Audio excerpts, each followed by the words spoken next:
السلام علیکم، welcome back to my YouTube channel love story novels hub. آج حفصہ نے سب کے لیے ڈنر پلان کیا تھا، جس میں اس نے مصطفیٰ اور حرین کو بھی شامل کیا تھا۔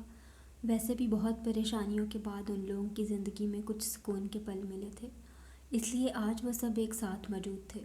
میرے مصطفیٰ ماموں تو بیسٹ ہیں، اور ان کا لایا ہوا گفٹ بھی، وہ آنکھوں میں چمک لیے بولا، جبکہ اس کی بات پر سب لوگوں کے ہونٹوں پر مسکراہٹ آ گئی۔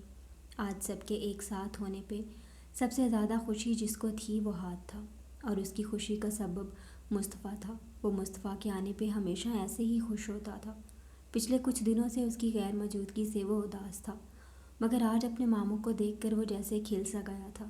اچھا جی، ماموں کے آنے پر پارٹی بدل لی، اور سارا دن جو چاچو چاچو کرتے رہتے ہو اس کا کیا؟ ماموں کے گفٹ کے سامنے چاچو کو بھول گئے؟ ہاتھ کی بات پہ کب سے خاموش بیٹھا حدید بیچارہ سا منہ بناتا ہوا بولا، جبکہ اس کی بات اور بیچاری سی شکل دیکھ کر اس بار سب کا کہکا پورے ڈائننگ روم میں گونج اٹھا تھا۔ اگر تم کنجوسی چھوڑ کر تھوڑے پیسے خرچ کرو تو شاید میرے بیٹے کو پارٹی نہ بدلنی پڑے۔ اس بار اسفند شرارت سے اپنے بھائی کی جانب دیکھتا ہوا بولا، جس پہ حدید آنکھیں گھما کر رہ گیا تھا۔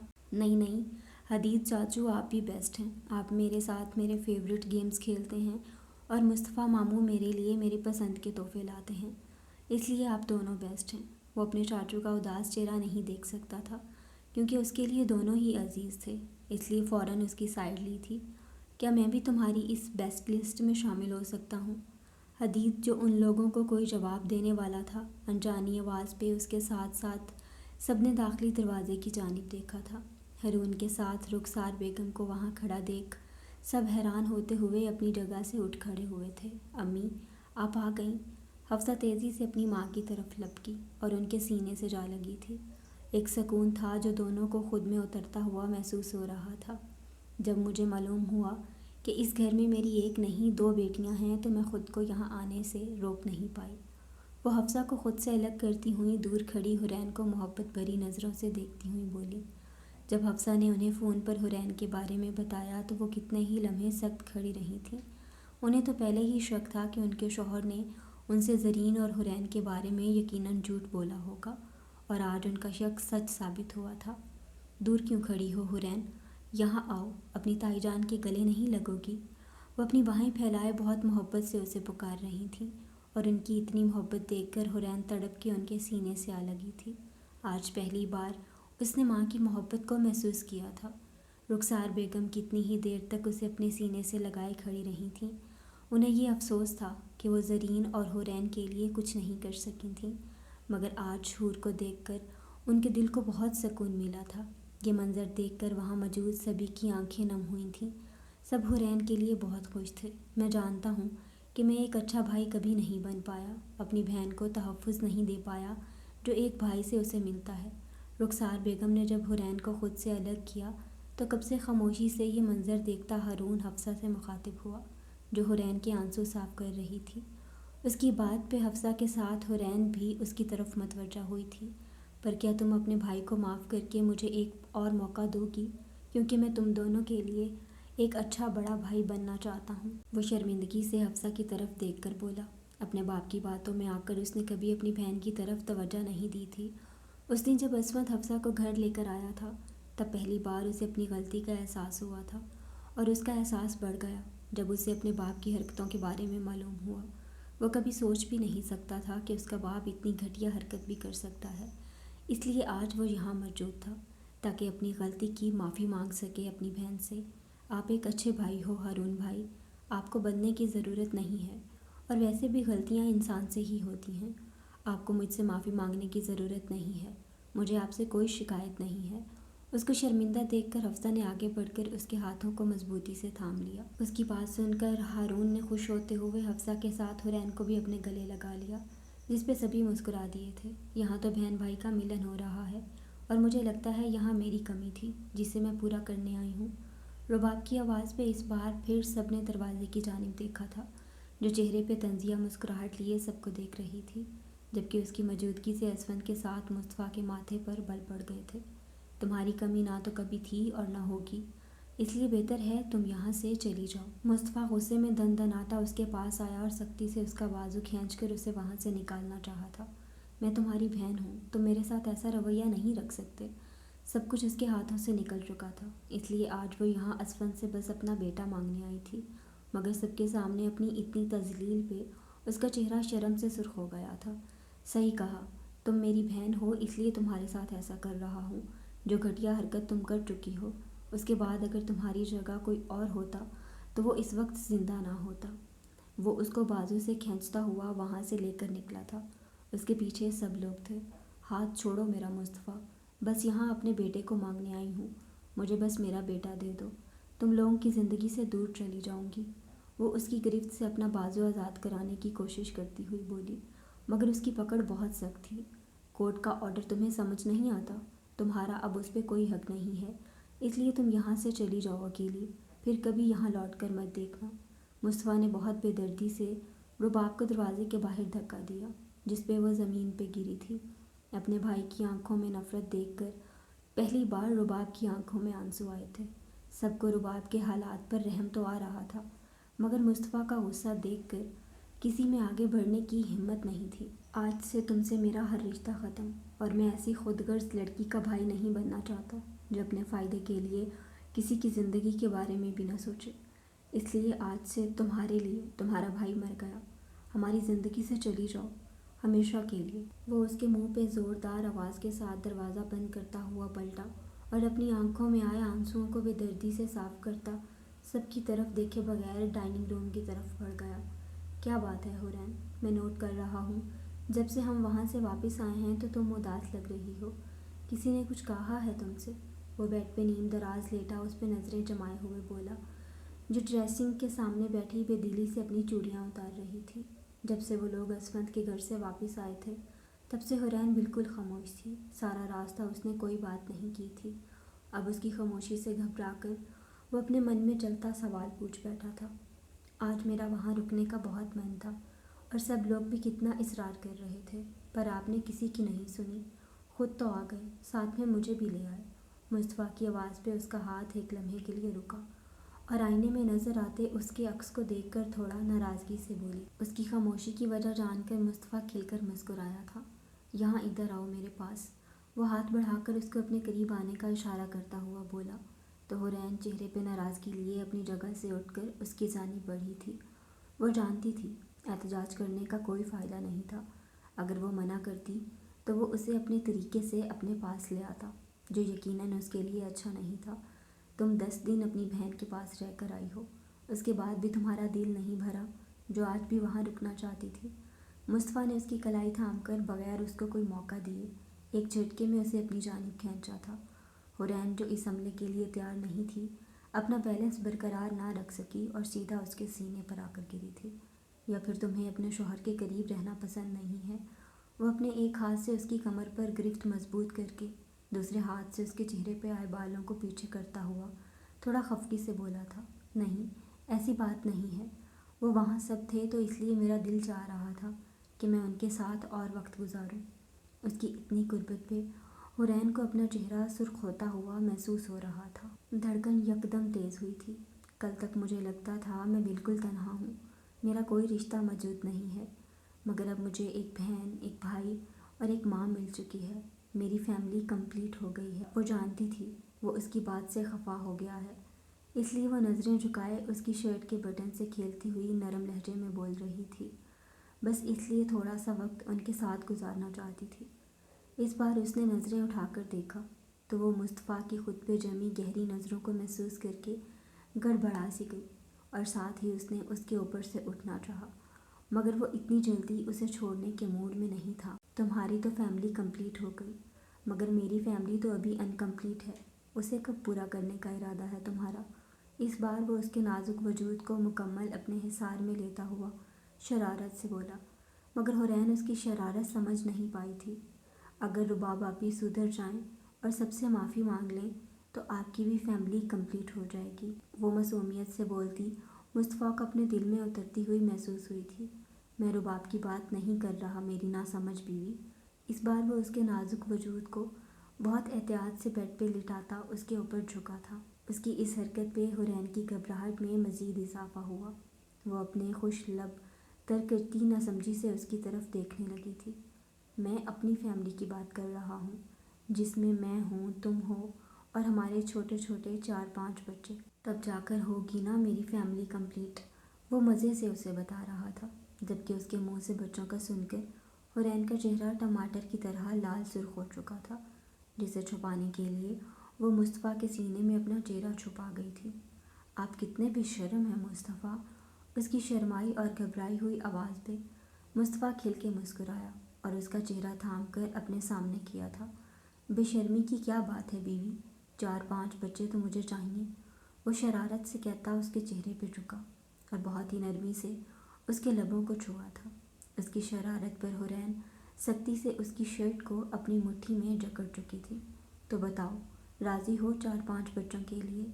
اس کی شہرک کو چومتا وہ اس کی دھڑکنوں کو بڑھا رہا تھا، جبکہ اس کے منہ سے پھر سے 4-5 بچوں کا سن کر حورین کی آنکھیں حیرت سے مزید کھلی تھیں۔ 5 بچے بہت زیادہ ہیں، میں کیسے سنبھالوں گی انہیں؟ معصوم سی شکل بنا کر اس نے احتجاج کیا، جس میں مصطفیٰ مسکراتا ہوا اب اس کی گردن پہ اپنا لمس چھوڑنے لگا۔ اس کی بڑی ہوئی شیو کی چبھن سے حورین کو اپنی سانسیں بے ترتیب ہوتی محسوس ہوئی تھیں۔ کتنے کرنے ہیں یہ بعد میں دیکھ لیں گے، پر فی الحال تو مجھے ایک پیاری سی بیٹی چاہیے جو بالکل تمہاری طرح کی ہوگی۔ وہ اس کی چھوٹی سی ناک کو چومتا ہوا اب اس کی ٹھوڑی پہ اپنے لب رکھ چکا تھا۔ وہ اس کے چہرے پہ جھکا، اس کے ہر ایک نقش پہ اپنا لمس چھوڑ رہا تھا۔ مصطفیٰ دیکھیں، شاید آپ کا خون بج رہا ہے۔ اس کی چھوٹی چھوٹی گستاخی جب مزید بڑھنے لگی تو حورین نے اس کے سینے پہ ہاتھ رکھ کر اسے دور کیا، جس میں مصطفیٰ اپنے موبائل کی طرف متوجہ ہوا تھا اور موقع کا فائدہ اٹھاتے ہوئے حورین پل میں اس کی گرفت سے آزاد ہوتی بیڈ سے اٹھ کھڑی ہوئی تھی۔ حورین، یہ کیا حرکت ہے؟ فوراً واپس آؤ! اس کی شرارت سمجھ کر مصطفیٰ نے اسے گھورا تھا۔ آپ آرام سے لیٹ کر یہ سوچیں کہ ہماری بیٹی میں مجھ جیسا کیا کیا ہونا چاہیے، اتنے میں چینج کر لوں۔ اب میں اس ہیوی سوٹ میں تو سو نہیں سکتی نا؟ وہ اس کی طرف منہ بناتی ہوئی واش روم میں جا گھسی، جبکہ مصطفیٰ بیڈ پہ لیٹا واش روم کے دروازے کو گھورتا رہا تھا۔ یہ تم کیا بکواس کر رہے ہو اور کس کی اجازت سے تم نے اتنا بڑا فیصلہ لے لیا؟ ابراہیم خان کی گرے دار آواز پورے لاؤنج میں گونجی تھی، جسے سن کر کچن میں کام کرتی رخسار بیگم ملازمہ کو ہدایت دیتی لاؤنج میں داخل ہوئیں، جہاں ان کا شوہر قہر آلود نظروں سے اپنے سامنے کھڑے ہارون کو گھور رہا تھا، مگر ہارون کے چہرے کے تاثرات بتا رہے تھے جیسے اسے اپنے باپ کی بات بالکل پسند نہیں آ رہی تھی۔ میں نے کچھ غلط نہیں کیا بابا، اور کچھ صحیح کرنے کے لیے مجھے نہیں لگتا کہ مجھے آپ کی ضرورت ہے، وہ تلخی سے کہتا اپنے باپ کی طرف دیکھ رہا تھا۔ اس کے لفظوں میں چھپی کاٹ کو محسوس کر کے ابراہیم خان کا غصہ مزید بڑھ گیا تھا۔ میری کمپنی کے بارے میں کوئی بھی فیصلہ لینے سے پہلے تمہیں میری اجازت کی ضرورت ہے۔ تم ابھی کے ابھی اس اسفند کے ساتھ کی گئی ڈیل کو ختم کر رہے ہو، یہ میرا آخری فیصلہ ہے، وہ اسے حکم دینے والے انداز میں بولے، مگر اس بار ہارون پہ اپنے باپ کی کسی بات کا کوئی اثر نہیں ہونے والا تھا۔ آپ اسفند کا احسان ماننے کے بجائے یہ ڈیل ختم کر رہے ہیں۔ ارے آپ کو تو اس کا شکر گزار ہونا چاہیے جس نے ہمیں بینک کرپٹ ہونے سے بچا لیا، ورنہ آج ہمارے سر کے اوپر یہ چھت بھی نہ ہوتی اگر وہ ہماری کمپنی میں انویسٹ کر کے ہمارا پارٹنر نہ بنتا۔ ہارون نے اپنے باپ کو اسفند کا احسان یاد دلا کر اس کو شرم دلانی چاہی تھی، مگر اسے اس بات سے کوئی فرق نہیں پڑتا تھا۔ وہ حفصہ کا شوہر ہے جس نے ہماری عزت مٹی میں ملا دی، تم اس انسان سے کیسے مدد لے سکتے ہو؟ ابراہیم خان ایک نظر خاموش کھڑی اپنی بیوی کی طرف دیکھ کر پھر سے غصے میں بولا تھا، اور آپ جانتے بھی ہیں میری بہن کی عزت خراب کرنے میں جس انسان کا ہاتھ تھا، آپ اسی انسان سے اس کا نکاح کروا رہے تھے۔ میں ایک بھائی ہو کر بھی اس کی بات نہ سن سکا۔ وہ تو شکر ہے حفصہ خود ہی یہاں سے چلی گئی، ورنہ نہ جانے وہ شمس خان اس کے ساتھ کیا کرتا۔ اس بار ہارون کے لہجے میں دکھ تھا، اپنی بہن کی حفاظت نہ کرنے کا افسوس تھا۔ یہ کیا بکواس کر رہے ہو تم؟ دماغ ٹھیک بھی ہے تمہارا؟ ابراہیم خان ماتھے پر بل ڈالے سخت نظروں سے اس کو گھور رہا تھا۔ اسے لگ رہا تھا اسفند نے اس کے دماغ میں یہ سب باتیں ڈالی ہیں، اس لیے وہ اس سب پہ یقین نہیں کرنا چاہتا تھا۔ یہ بکواس نہیں، حقیقت ہے بابا۔ آپ کو کیا لگتا ہے آج جو شمس خان کے ساتھ ہوا وہ اتفاق ہے؟ وہ لمحے کے لیے رکا اور اپنے باپ کی طرف دیکھا، جس کے چہرے کے تاثرات یکدم بدلے تھے۔ اس کی کمپنی کو برباد کر کے اسے غیر قانونی کام کی وجہ سے جیل میں پہنچانے والا اور کوئی نہیں اسفند ہی ہے، اس نے 6 سال پہلے ہماری حفصہ کے ساتھ جو کیا تھا اس کا بدلہ لیا ہے اسفند نے اس سے۔ ہارون نے جیسے ابراہیم خان کے سر پہ بم پھوڑا تھا، اس کے تو وہم و گمان میں بھی نہیں تھا کہ شمس خان اس کی بیٹی کے ساتھ ایسا کچھ کر چکا ہے۔ اس کی ہمیشہ سے ہی ان کی بیٹی پہ غلط نظر تھی اور وہ پہچان بھی نہیں سکا تھا۔ جو کام آپ کو یا مجھے کرنا چاہیے تھا وہ کام اسفند نے کیا ہے۔ یہ دیکھ کر مجھے تو بہت شرم آتی ہے بابا، آپ کو بھی آنی چاہیے، کیونکہ آپ کے گناہوں کی سزا آپ کی بیٹی کو ملی ہے۔ اس بار ہارون کا لہجہ سخت تھا۔ اس کی بات پر رخسار بیگم کی آنکھیں نم ہوئی تھیں۔ تم کن گناہوں کی بات کر رہے ہو؟ میں کچھ سمجھا نہیں۔ اس بار ابراہیم خان تھوڑا گڑبڑا سا گیا تھا، جبکہ اپنے باپ کی بات پر ہارون طنزیہ مسکرایا تھا۔ اپنے بھائی کو جان سے مارنے کا گناہ، پھر چند پراپرٹی کے لیے اپنے اسے بھائی کی بیٹی کا جان کا دشمن بننے کا گناہ، اور نہ جانے آپ نے کتنے گناہ کیے ہوں گے پاپا، جن سے آج تک ہم انجان ہیں۔ زندگی میں پہلی بار اسے اپنے باپ سے نفرت محسوس ہو رہی تھی۔ وہ اپنے باپ کی باتوں میں آ کر بھٹک گیا تھا، مگر وقت رہتے اس کی آنکھیں کھل گئی تھیں۔ کیا ہوا؟ اب خاموش کیوں ہو گئے؟ بول دیں کہ یہ سب جھوٹ ہے، آپ نے ایسا کچھ نہیں کیا۔ وہ تلخی سے بولتا اپنے آنسو بہاتی ماں کے قریب آیا اور بہت نرمی سے ان کے آنسو صاف کیے تھے۔ آج تک آپ نے صرف خود سے محبت کی ہے بابا، نہ آپ ایک اچھا شوہر بن پائے اور نہ ہی ایک اچھے باپ، اور آج مجھے آپ کو اپنا باپ کہتے ہوئے بھی شرم آتی ہے۔ وہ اپنی ماں کے گرد اپنے بازو حائل کرتا انہیں ساتھ لیے آگے بڑھا تھا۔ اور ہاں، ایک اور آخری بات۔ جاتے جاتے وہ رکا اور پلٹ کے اپنے باپ کی جانب دیکھا، جو کسی بت کی طرح خاموش کھڑے تھے۔ آپ کو جو چاہیے تھا آپ کو مل چکا ہے، اس لیے میں آپ سے گزارش کرتا ہوں کہ آپ میری دونوں بہنوں کی خوشیاں برباد نہ کریں، انہیں اکیلا چھوڑ دیں۔ اگر آپ نے ایسا نہیں کیا تو مجبوراً مجھے ہی کوئی قدم اٹھانا پڑے گا جو آپ کے لیے اچھا نہیں ہوگا۔ مضبوط لہجے میں بولتا وہ اپنی ماں کو لیے وہاں سے نکل گیا، جبکہ اس کا ایک ایک لفظ ابراہیم خان کے کانوں میں کتنی ہی دیر تک گونجتا رہا تھا۔ ہاتھ کو سلا کر وہ دروازہ بند کرتی جیسے ہی کمرے میں داخل ہوئی، اسفند کو بیڈ پہ نیم دراز دیکھ کر اس کے ہونٹ ہولے سے مسکرا دیے۔ ہاتھ کو سلانے کی وجہ سے وہ اکثر اپنے بیڈ روم میں دیر سے آتی تھی، اور اسفند کا روز کا معمول تھا وہ ایسے ہی بیڈ پر لیٹ کر اس کا بیڈ روم میں آنے کا انتظار کرتا۔ کبھی کبھی تو وہ جان بوجھ کر اسے تنگ کرنے کے لیے دیر سے آتی، جس پہ وہ کافی جھنجھلا جاتا، اور اس وقت حفصہ بمشکل اپنی ہنسی کو کنٹرول کر پاتی تھی۔ یہ ہاتھ کو آج کل کچھ دیر سے نیند نہیں آنے لگی، ورنہ پہلے تو بہت جلدی سو جاتا تھا۔ وہ اٹھ کر بیٹھ کر حفصہ کی جانب مشکوک نظروں سے دیکھتا ہوا بولا۔ اس کا سوال سن کر حفصہ کو ہنسی تو بہت آئی، مگر وہ اپنی ہنسی دباتی ڈریسنگ ٹیبل کی طرف بڑھی۔ بچہ ہے، جب زیادہ تھکا ہوتا ہے تو جلدی سو جاتا ہے، اور آج تو اسے نیند نہیں آ رہی تھی۔ ابھی بھی بہت مشکل سے سلا کر آئی ہوں۔ آج وہ کوئی جھوٹ نہیں بول رہی تھی، کیونکہ آج ہاتھ کو واقعی ہی نیند نہیں آ رہی تھی۔ بار بار وہ بس اس سے ایک ہی سوال کر رہا تھا کہ اس کی بہن کب آئے گی۔ اب بھلا وہ اس کے اس سوال کا کیا جواب دیتی؟ بس آہستہ سے مسکرا دیتی، مگر وہ بھی اپنے باپ کی طرح بالکل ضدی تھا۔ اسے آج ہی اپنے سوال کا جواب چاہیے تھا۔ بس کیا تھا؟ اس کے سوال سے تھک کر حفصہ کو کہنا پڑا کہ اس کے نیکسٹ برتھ ڈے پر اس کی بہن اس کے پاس ہوگی، جس پہ وہ خوش ہوتا ہوا سونے کے لیے لیٹ گیا، جس پہ حفصہ نے سکون کا سانس لیا تھا۔ مجھ سے بہن کی فرمائش تو کر دی، مگر اب خود ہی اپنی فرمائش کو پورا نہیں ہونے دے رہا ہے۔ اسفند ایک ٹھنڈی آہ بھرتا ہوا بولا اور ایک نظر حفصہ پر ڈالی، جو اب اپنی چوڑیاں اتار کر اپنے بالوں کا جوڑا بناتی ہوئی اٹھ کھڑی ہوئی تھی۔ اس کے مسکراتے ہونٹ بتا رہے تھے کہ وہ اس کی بڑبڑاہٹ کو سن چکی ہے۔ کچھ دیر تو وہ بیٹھا اس کو گہری نظروں سے دیکھتا رہا، مگر حفصہ کی سستی پہ جھنجھلاتا بیڈ سے اٹھ کر اس کے پیچھے جا کھڑا ہوا تھا۔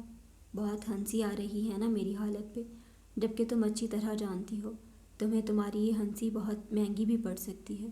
وہ پیچھے سے اس کو اپنے حصار میں لیتا خمار آلود لہجے میں بولا اور اس کے کان کی لو کو اپنے دانتوں میں لے کر ہلکا سا دبایا، جس پہ حفصہ کے منہ سے ہلکی سی سسکی نکلی تھی۔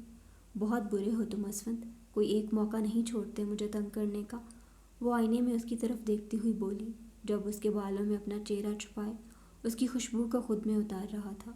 اور تم جو مجھے ہر وقت تنگ کرتی رہتی ہو اس کا کیا؟ میں اچھی طرح سمجھتا ہوں، تم روز جان بوجھ کر دیر سے بیڈ روم میں آتی ہو۔ وہ اس کے پیٹ پر اپنی گرفت سخت کرتا ہوا بولا اور ساتھ ہی اپنے لب اس کی گردن پر رکھ دیے تھے۔ حفصہ جو اپنے پروٹیسٹ میں کچھ کہنے والی تھی، اسفند کی بڑھتی جسارتوں پہ اس کا جملہ منہ میں ہی رہ گیا تھا۔ کتنا ہی وقت یوں ہی گزر گیا۔ دونوں سحر انگیز لمحات میں کھو سے گئے تھے۔ کمرے کی معنی خیزی خاموشی کو دروازے پہ ہونے والی دستک نے توڑا تھا۔ دروازے پہ ہوئی دستک پہ وہ دونوں جیسے ہوش میں آئے تھے۔ اسفند نے یکدم اسے اپنی گرفت سے آزاد کیا تھا۔ اس وقت کون ہو سکتا ہے؟ چہرے پہ پریشانی لیے وہ ایک نظر حفصہ کی طرف دیکھتا دروازے کی طرف بڑھا، مگر دروازے پہ کھڑی ہستی کو دیکھ کر وہ حیران ہوا تھا۔ کیا بات ہے ہاتھ بیٹا، آپ سوئے کیوں نہیں؟ کوئی برا خواب دیکھا آپ نے؟ وہ اس وقت ہاتھ کو یہاں دیکھ کر تھوڑا پریشان ہوا اور جھک کر اس کو اپنی گود میں اٹھا کر دروازہ بند کرتا کمرے میں لے آیا۔ ارے ہاتھ بیٹا، کیا ہوا؟ نیند نہیں آ رہی آپ کو؟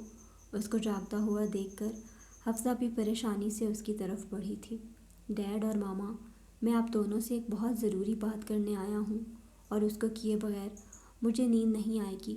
وہ ایک نظر دونوں کی طرف دیکھتا سنجیدگی سے بولا، جبکہ اس کی بات پہ حفصہ اور اسفند نہ سمجھی سے ایک دوسرے کی طرف دیکھنے لگے۔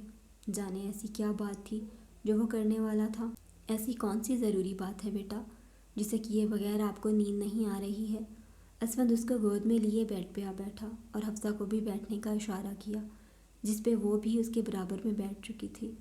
وہ بات یہ ہے ڈیڈ کہ مجھے اب ایک نہیں 2 بہنیں چاہیے، جس طرح ہارون ماموں کی 2 بہنیں ہیں، ماما اور حورین مامی، بالکل اسی طرح مجھے بھی 2 بہنیں چاہیے۔ وہ معصومیت سے کہتا ہوا ان کی طرف دیکھنے لگا، جبکہ اس کی نئی فرمائش پہ حفصہ کی آنکھیں مزید کھل گئیں۔ اس کے تاثرات دیکھ کر اسفند نے بمشکل اپنی مسکراہٹ کو روکا تھا۔ وہ ابھی اپنے بیٹے کی ایک بہن کی فرمائش کو پورا نہیں کر پایا تھا اور یہ دوسری بہن کی فرمائش کرنے آ گیا۔ ٹھیک ہے بیٹا، آپ کا حکم سر آنکھوں پہ، آپ کی یہ نئی فرمائش کو میں ضرور پورا کروں گا۔ وہ محبت سے اس کی پیشانی چومتا آنکھوں میں شرارت لیے حفصہ کی طرف دیکھنے لگا، جو اس کی بات پہ اسے گھر رہی تھی۔ ڈیڈ آپ گریٹ ہو اور ماما آپ بھی۔ اپنے باپ کی بات سن کر وہ خوشی سے جھوم اٹھا تھا۔ اور ڈیڈ ایک بات اور، میں آج رات آپ دونوں کے پاس سونا چاہتا ہوں، مجھے آج وہاں نیند نہیں آ رہی ہے۔ وہ اسفند کی گود سے اتر کر بیڈ پر لیٹتا ہوا بولا، اور اس کی بات سن کر اس بار ہنسنے کی باری حفصہ کی تھی، مگر ہاتھ کی موجودگی کو محسوس کر کے وہ اپنی ہنسی دبا گئی۔ تمہیں تو میں بعد میں دیکھتا ہوں۔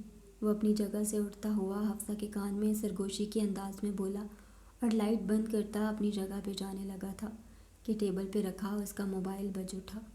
اس وقت کس کا فون ہو سکتا ہے؟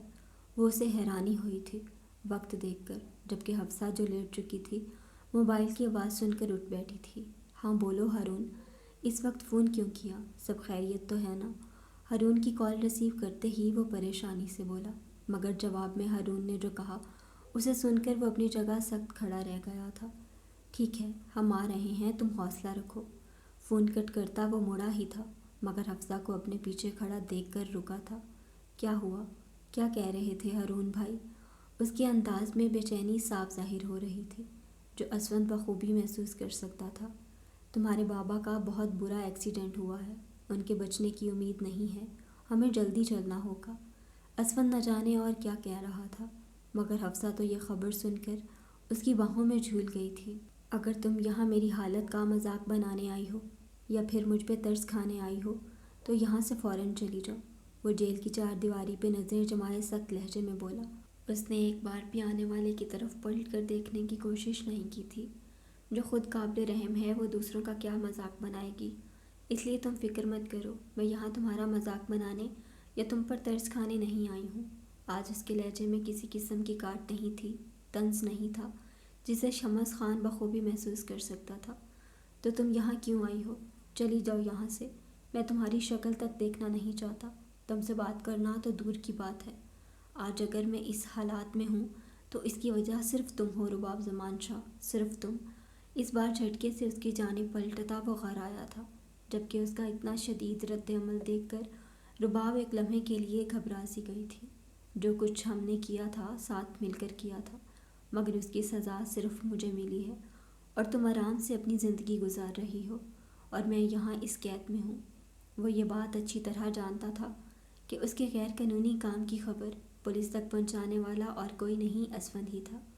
اس نے بہت دماغ کے ساتھ گیم کھیلا تھا اور وہ اس کے پلان سے انجان تھا۔ اگر وہ اپنی ضد چھوڑ کر رباب کی باتوں میں نہ آتا تو وہ اس وقت یہاں موجود نہ ہوتا، اور اب وہ بری طرح پچھتا رہا تھا، مگر اب سب کچھ اس کے ہاتھ سے نکل چکا تھا۔ تم تو کچھ مہینے اس جیل میں رہ کر اپنی سزا کاٹ لو گے، یا شاید تمہیں یہاں اتنے دن بھی نہ رہنا پڑے، کیونکہ تمہارے ڈیڈ کچھ نہ کچھ کر کے تمہیں یہاں سے نکال لیں گے۔ مگر وہ اپنی بات کہہ کر ایک لمحے کے لیے رکی اور شمس کی جانب دیکھا، جس کے چہرے پر پچھتاوا صاف ظاہر ہو رہا تھا۔ میری سزا تو زندگی بھر کی ہے شمس، جو شاید کبھی ختم نہیں ہوگی۔ اپنی محبت میں اندھی ہو کر میں بہت کچھ غلط کر چکی ہوں۔ ایک کی میں نے عزت برباد کر دی، ایک کی میری وجہ سے جان بھی جا سکتی تھی۔ وہ چہرے پہ شرمندگی لیے اس کے سامنے اپنے گناہ کا اعتراف کر رہی تھی، جبکہ شمس چہرے پر حیرانگی لیے اسے دیکھ رہا تھا، کیونکہ آج پہلی بار اس نے اس رباب زمان شاہ کی آنکھوں میں آنسو دیکھے تھے، جو دوسروں کو دکھ اور تکلیف کے سوا کچھ نہیں دیتی تھی۔ اور میری یہی سزا ہے کہ میں ایک بیٹا اور ایک بھائی ہونے کے باوجود اکیلی زندگی گزاروں۔ وہ ایک نقطے پہ نظریں جمائے ہوئے بول رہی تھی۔ رباب زمان شاہ اپنا گناہ خود قبول کر رہی ہے، ان سب باتوں پہ یقین کرنا تھوڑا مشکل لگ رہا ہے۔ شمس اس بار خود کو روک نہیں پایا، اس لیے فوراً بولا تھا، کل اپنے بھائی اور وہاں موجود لوگوں کی آنکھوں میں اپنے لیے نفرت دیکھ کر مجھے احساس ہوا کہ میں نے زندگی میں کبھی محبت حاصل نہیں کی، صرف اپنی خوشی کے بارے میں سوچا۔ اس لیے فیملی ہوتے ہوئے بھی میں آج بالکل تنہا ہوں۔ اس بار اس کی آواز میں ایک درد تھا جو شمس بھی محسوس کر سکتا تھا۔ اپنے بھائی کی آنکھوں اور لفظوں میں چھپی نفرت کو میں بھول نہیں پا رہی ہوں۔ اس نے آہستہ سے اپنے رخسار پر پھیلا آنسو صاف کیا اور شمس کی جانب دیکھا، جس کی آنکھوں میں اب اس کے لیے نفرت نہیں تھی۔ خیر، میں بس یہاں ایک آخری بار تم سے ملنے آئی تھی، کیونکہ کل میں لندن واپس جا رہی ہوں، شاید زندگی میں پھر کبھی ملاقات نہ ہو۔ اپنی بات کہہ کر اس نے مسکرانا چاہا، مگر اس کی آنکھیں اس کا ساتھ نہیں دے رہی تھیں۔ کیا تم اس بار ہمیشہ کے لیے جا رہی ہو؟ اسے رباب کی حالت دیکھ کر دکھ تو ہوا تھا، مگر وہ صرف افسوس کرنے کے علاوہ کچھ نہیں کر سکتا تھا۔ اگر میرے کسی اپنے نے مجھے معاف کر دیا تو شاید واپسی کا سوچ لوں، پر میں جو سب کے ساتھ اتنا کچھ کر چکی ہوں، اس کے بعد شاید ہی کوئی مجھے معاف کر پائے۔